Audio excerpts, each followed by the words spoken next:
Hello my dear friends, once again most welcome everyone. एक बार फिर से आप सभी लोगों का आज के हमारे साइंस के सेशन में स्वागत है, जिससे हम लोग करने वाले हैं साइंस का इलाज। पॉइंट टू पॉइंट सेशन है हमारा आज का। इसमें जो है आपके जितने भी एग्जाम्स होते हैं डियर, वो चाहे एनटीपीसी हो, ग्रुप डी हो, या जितने भी वनडे एग्जाम्स होते हैं जिसमें भी साइंस के सेशन, साइंस के क्वेश्चन शामिल होते हैं, उन सारे एग्जाम के लिए आपका सेशन मोस्ट इंपॉर्टेंट है। और आज का हमारा जो टॉपिक है उसका नाम है विद्युत। क्या नाम है? इलेक्ट्रिसिटी। ठीक है, तो जल्दी से एक बार सेशन को आप सभी लोग लाइक कर दीजिए, शेयर कर दीजिए सारे दोस्तों के बीच में डियर। फिर हम लोग शुरू करते हैं आज का हमारा सेशन, जिसका नाम है विद्युत। और विद्युत की चमक, विद्युत की तरह जो चमक है वो आपकी भी होनी चाहिए आपके सिलेक्शन तक। ठीक है, चलिए आइए बढ़ते हैं हमारा आज का सेशन डियर विद्युत के साथ। पहला पॉइंट टू पॉइंट हम सारे पॉइंट को यहां पर डिस्कस करने वाले हैं, जो भी आपके एग्जाम में पॉइंट्स यहां पर आते हैं। ठीक है, चलिए आइए बढ़ते हैं। सबसे पहले जो है विज्ञान की वह शाखा जिसके अंतर्गत जैसे आवेशित पदार्थों के गुणों का अध्ययन किया जाता है, जिन पर स्थित विद्युत आवेश जो है स्थिर रहते हैं, उन्हें क्या कहते हैं? तो डियर याद करिए, उनको क्या बोलते हैं? तो उनको बोलते हैं स्थिर विद्युतिकीय। ठीक है, यानी विज्ञान की ऐसी शाखा जिसमें जो आवेश होते हैं वो आवेश स्थिर होते हैं, क्योंकि आवेशों की वजह से ही इलेक्ट्रिसिटी उत्पन्न होती है, वो सारे लोगों को पता है। ठीक है, और दो तरह के आवेश होते हैं, ऋणात्मक और धनात्मक। ठीक है, तो जो आवेश स्थिर रहते हैं डियर, उन्हीं को हम क्या कहते हैं? स्थिर विद्युतिकी के नाम से उसको हम जानते हैं। नेक्स्ट हमारा है आवेशों के लिए ऋणात्मक तथा धनात्मक पदों का प्रयोग सर्वप्रथम किसने किया था? किसने सबसे पहले जो बताया था कि जो आवेश होते हैं वो ऋणात्मक और धनात्मक दो तरह के होते हैं? तो ये बताया था बेंजामिन फ्रैंकलिन ने। किसने? बेंजामिन फ्रैंकलिन के द्वारा ये बताया गया था कि आवेश जो होते हैं कितने होते हैं?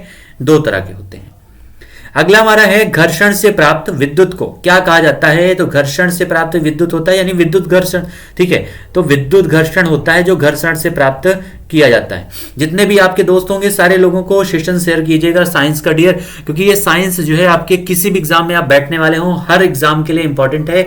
जो आपका टॉपिक वाइज सेशन हम लोग यहाँ पर डिस्कस कर रहे हैं साइंस में। ठीक है, नेक्स्ट हमारा पॉइंट है जब दो वस्तुओं को आपस में रगड़ा जाता है तो दोनों वस्तुओं में समान परिमाण में विद्युत आवेश उत्पन्न होता है। यानी सिंपल सी बात है, जब कोई भी मान लीजिए कोई कपड़ा ही है, दो कपड़ों को अगर आपस में आप रगड़ेंगे तो दोनों में समान तरह के आवेश उत्पन्न होते हैं। दोनों कपड़ों में देखते होंगे आप गर्म हो जाता है, लेकिन जो आवेश उनके प्रकृति के एक दूसरे के जो आवेश होते हैं उनकी प्रकृति जो है एक दूसरे के विपरीत होती है। मतलब क्या होता है? एक में पॉजिटिव होता है तो दूसरे में क्या होता है? दूसरे में होता है निगेटिव। और एक में जो है इसीलिए धनावेश उत्पन्न हो जाता है और एक में ऋणावेश, क्योंकि आवेशों का स्थानांतरण शुरू हो जाता है। ठीक है, तो याद रखिएगा जब दो वस्तुओं को आपस में रगड़ा जाता है तो दोनों वस्तुओं में समान परिमाण में विद्युत आवेश उत्पन्न होते हैं, लेकिन आवेश की जो प्रकृति होती है वो एक दूसरे की क्या होती है? विपरीत होती है। नेक्स्ट हमारा है दो वस्तुओं को आपस में रगड़ने पर उत्पन्न आवेश कितने प्रकार के होते हैं? तो दो प्रकार के। कौन कौन से? ऋणावेश और धनावेश। ठीक है, दो प्रकार के आवेश होते हैं, ऋणावेश और धनावेश। नेक्स्ट हमारा है सजातीय आवेशों में प्रतिकर्षण होता है तथा विजातीय आवेशों में क्या होता है? आकर्षण। सिंपल सी बात है, अभी तक जितने भी सेशन हमने डिस्कस किया है वो चाहे गुरुत्वीय हो या चुंबकत्व हो। ठीक है, तो हमें पता है कि किसी में भी सिंपल सी बात है कि समान चीजों में आकर्षण नहीं होता है। यानी सजातीय आवेशों में हमेशा क्या होता है? प्रतिकर्षण। यानी जो समान है उनमें प्रतिकर्षण होगा और जो असमान है उनमें होगा आकर्षण बल। ठीक है, आकर्षण किस में होता है? तो विजातीय में होता है, याद रखिएगा। नेक्स्ट हमारा है वह पथ जिस पर एक स्वतंत्र धनावेश चलता है या चलने की प्रवृत्ति रखता है, उसको क्या कहते हैं? तो उसको बोलते हैं डियर विद्युत बल रेखाएं। ठीक है, क्या कहते हैं? विद्युत बल रेखाएं कहते हैं जिस पर कोई भी आवेश चलता है। यानी जो आवेश मूव करता है, जो रास्ते पर चलता है, उस पथ को क्या नाम देते हैं? तो उसको बोलते हैं विद्युत बल रेखाएं। जैसे चुंबकीय बल रेखाएं हमने पढ़ा था चुंबकत्व में। ठीक है, उसी तरह विद्युत में क्या होता है? विद्युत बल रेखाएं होती हैं। नेक्स्ट हमारा है जिन पदार्थों से होकर आवेश का प्रवाह नहीं होता है उन्हें क्या कहते हैं? तो उन्हें अचालक कहते हैं। जिनमें प्रवाह होता है उन्हें चालक कहते हैं, जिनमें नहीं होता उन्हें अचालक या कुचालक कहते हैं, और जिनमें परिस्थितियों के हिसाब से चेंज होता है उसको हम क्या कहते हैं? अर्धचालक। तो ये जो इसमें प्रवाह नहीं होगा उसको क्या कहेंगे डियर? तो उसको कहते हैं अचालक। जैसे लकड़ी हो गया, लकड़ी अगर सूखी है तो उसमें क्या होता है? उसमें विद्युत का आवेश या आवेश का प्रवाह नहीं होता है। कागज हो गया, अभ्रक हो गया, शुद्ध जल हो गया, ठीक है, मानव के शरीर हो गए, तो इन सारी चीजों में विद्युत का आकर्षण नहीं होता है, ये आचालक होते हैं। ठीक है, नेक्स्ट हमारा है सबसे अच्छा चालक कौन सा होता है। तो सबसे अच्छा चालक होता है डियर चांदी। कौन सा? चांदी जो है सबसे अच्छा चालक होता है, याद रखिएगा, कई बार एग्जाम में ये पूछा गया क्वेश्चन है, सबसे अच्छा चालक। नेक्स्ट हमारा है वे पदार्थ जिनकी विद्युत चालकता चालक एवं अचालक पदार्थों के बीच, यानी जो चालक भी नहीं होते, अचालक भी नहीं होते, यानी कुचालक भी नहीं होते, उनको क्या कहते हैं? तो उनको कहते हैं डियर अर्धचालक। क्या कहते हैं? अभी जैसे हमने बताया ना, जिनमें विद्युत आसानी से मूव कर सकता है, आवेश आसानी से घूम सकते हैं, उनको कहते हैं चालक पदार्थ। जिसमें बिल्कुल ही नहीं मूव करता वो होते हैं अचालक या कुचालक, लेकिन जो परिस्थितियों के हिसाब से चेंज हो जाते हैं उनको बोलते हैं अर्धचालक। कौन कौन से? जैसे सिलिकॉन हो गया, आपका कार्बन हो गया, सेलेनियम हो गया, लिथियम हो गया, ये सारी चीजें जो हैं अर्धचालक के रूप में काम करती हैं। ठीक है, अगला हमारा है ताप बढ़ाने पर चालक पदार्थों का विद्युत प्रतिरोध तथा विद्युत चालकता में क्या परिवर्तन होते हैं। यानी किसी भी चालक पदार्थ का अगर टेम्परेचर बढ़ाया जाए तो उनके विद्युत प्रतिरोध यानी आर में और विद्युत चालकता में क्या परिवर्तन होता है। तो याद रखिएगा, उसकी विद्युत प्रतिरोध तो बढ़ जाती है, क्या होगा? विद्युत प्रतिरोध बढ़ती है, लेकिन उसकी विद्युत चालकता क्या हो जाती है? घट जाती है। ठीक है, विद्युत प्रतिरोध बढ़ेगा, विद्युत चालकता क्या होगी? कम हो जाएगी। नेक्स्ट हमारा है अर्धचालक पदार्थों की विद्युत चालकता पर ताप बढ़ाने पर ताप घटाने पर क्या प्रभाव पड़ता है। तो पहले बढ़ता है तथा घटता है। ठीक है, दोनों याद रखिएगा, ताप बढ़ाने पर क्या होगा? बढ़ेगा, और ताप घटाने पर क्या होगा? तो घटेगा। दोनों पॉइंट याद रखिएगा। नेक्स्ट हमारा है अर्धचालक पदार्थों में अशुद्धियां मिलाने पर क्या परिवर्तन होता है। अर्धचालक यानी क्या होता है? जिनमें परिस्थितियों के हिसाब से परिवर्तन आता है, तो उनमें अशुद्धियां मिलाने पर उनकी विद्युत चालकता बढ़ जाती है। क्या होती है? विद्युत चालकता, यानी उसमें आवेशों का प्रवाह होने लगता है तेजी के साथ अगर उनमें अशुद्धियों को मिश्रित कर दिया जाए। नेक्स्ट हमारा है चालक के इकाई क्षेत्रफल पर स्थित आवेश की मात्रा को क्या कहा जाता है।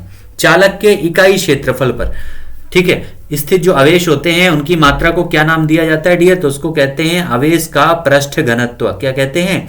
आवेश का पृष्ठ घनत्व के नाम से उसको जानते हैं, किसी चालक के इकाई क्षेत्रफल पर स्थित आवेश की मात्रा को।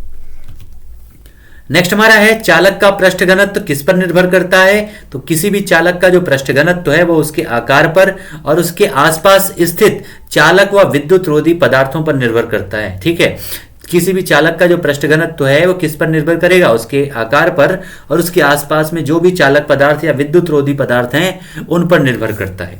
विद्युत चालकता की यूनिट क्या होती है? तो विद्युत चालकता की यूनिट होती है डियर महो। क्या होती है? महो होती है विद्युत चालकता की यूनिट, याद रखिएगा। और अगला हमारा है पदार्थों के द्वारा विद्युत धारा संचालित करने की क्षमता की माप को क्या कहा जाता है।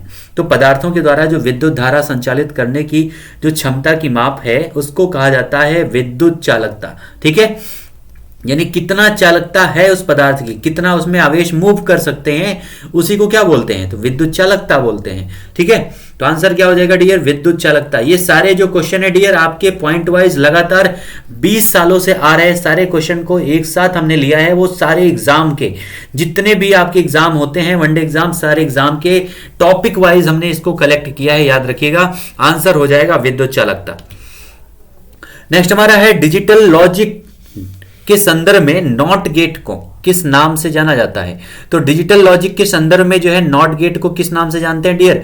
तो उसको इन्वर्टर के नाम से जानते हैं। ठीक है, नॉट गेट, गेट का नाम तो गेट आपने फिजिक्स में पढ़ा होगा, नॉट, नैंड, ठीक है, एंड गेट, और गेट, ये सारी चीजें, लेकिन नॉट गेट जो होता है इसको इन्वर्टर के नाम से जाना जाता है।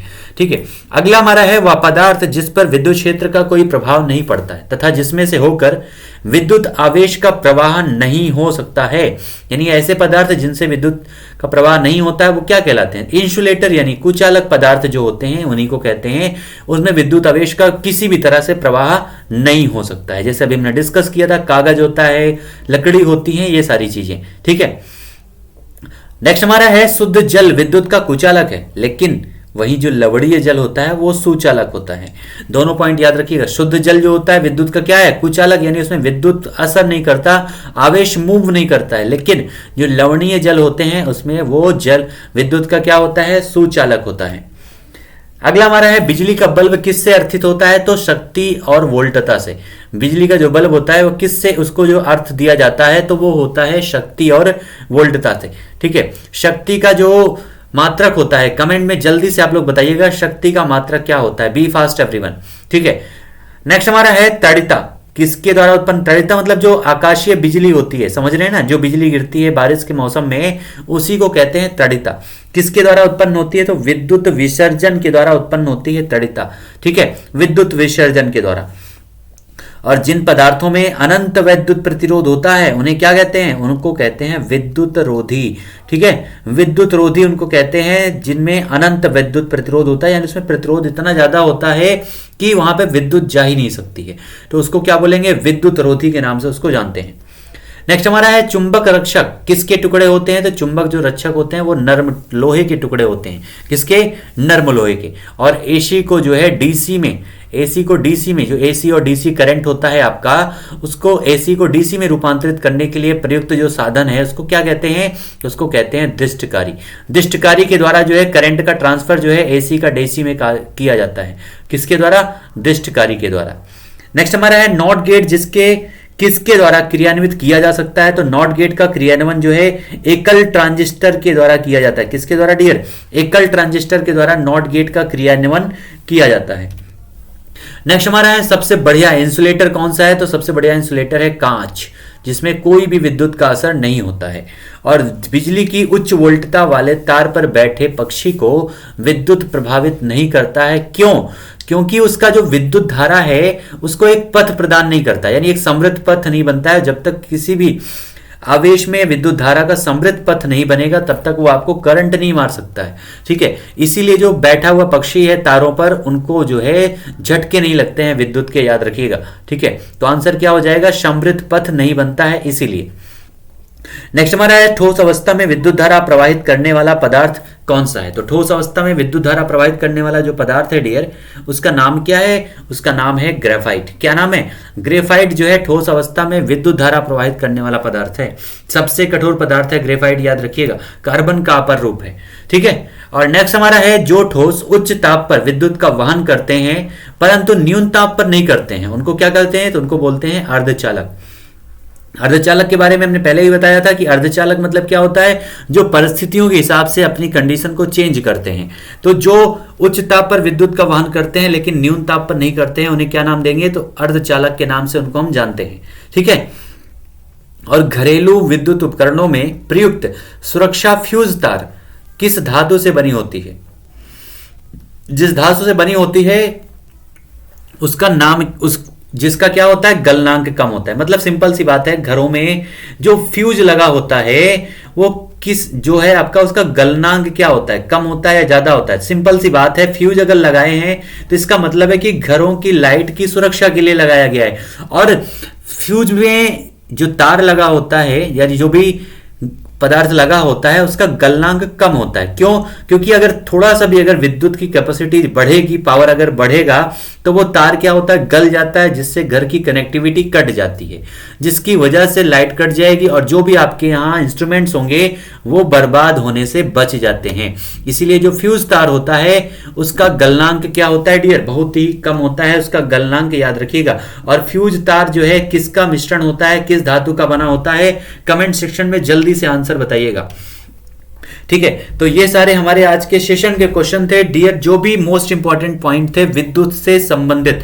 ठीक है, वो सारे हमने यहाँ पर डिस्कस किया है, जो आपके एग्जाम में लगातार 20 सालों से सारे एग्जाम में पूछे जा रहे हैं, उन सारे क्वेश्चन को हमने यहाँ पर रिपीट किया है। ठीक है, फिर से एक बार सेशन को आप सभी लोग लाइक शेयर कर दीजिएगा, जितने भी आपके दोस्त हैं सबको भेजिएगा डियर। और टॉपिक वाइज जो भी आपके साइंस के इंपॉर्टेंट सेशन है उन सारे सेशन को हम बिल्कुल डिस्कस करेंगे, सारे सेशन को अपलोड करेंगे। ठीक है, आप लोग बस ऐसे ही बने रहिए साथ में और शेयर कर दीजिएगा सेशन के सारे दोस्तों के बीच में। मिलते हैं अगले सेशन में, तब तक के लिए आप सभी लोगों को थैंक यू सो मच।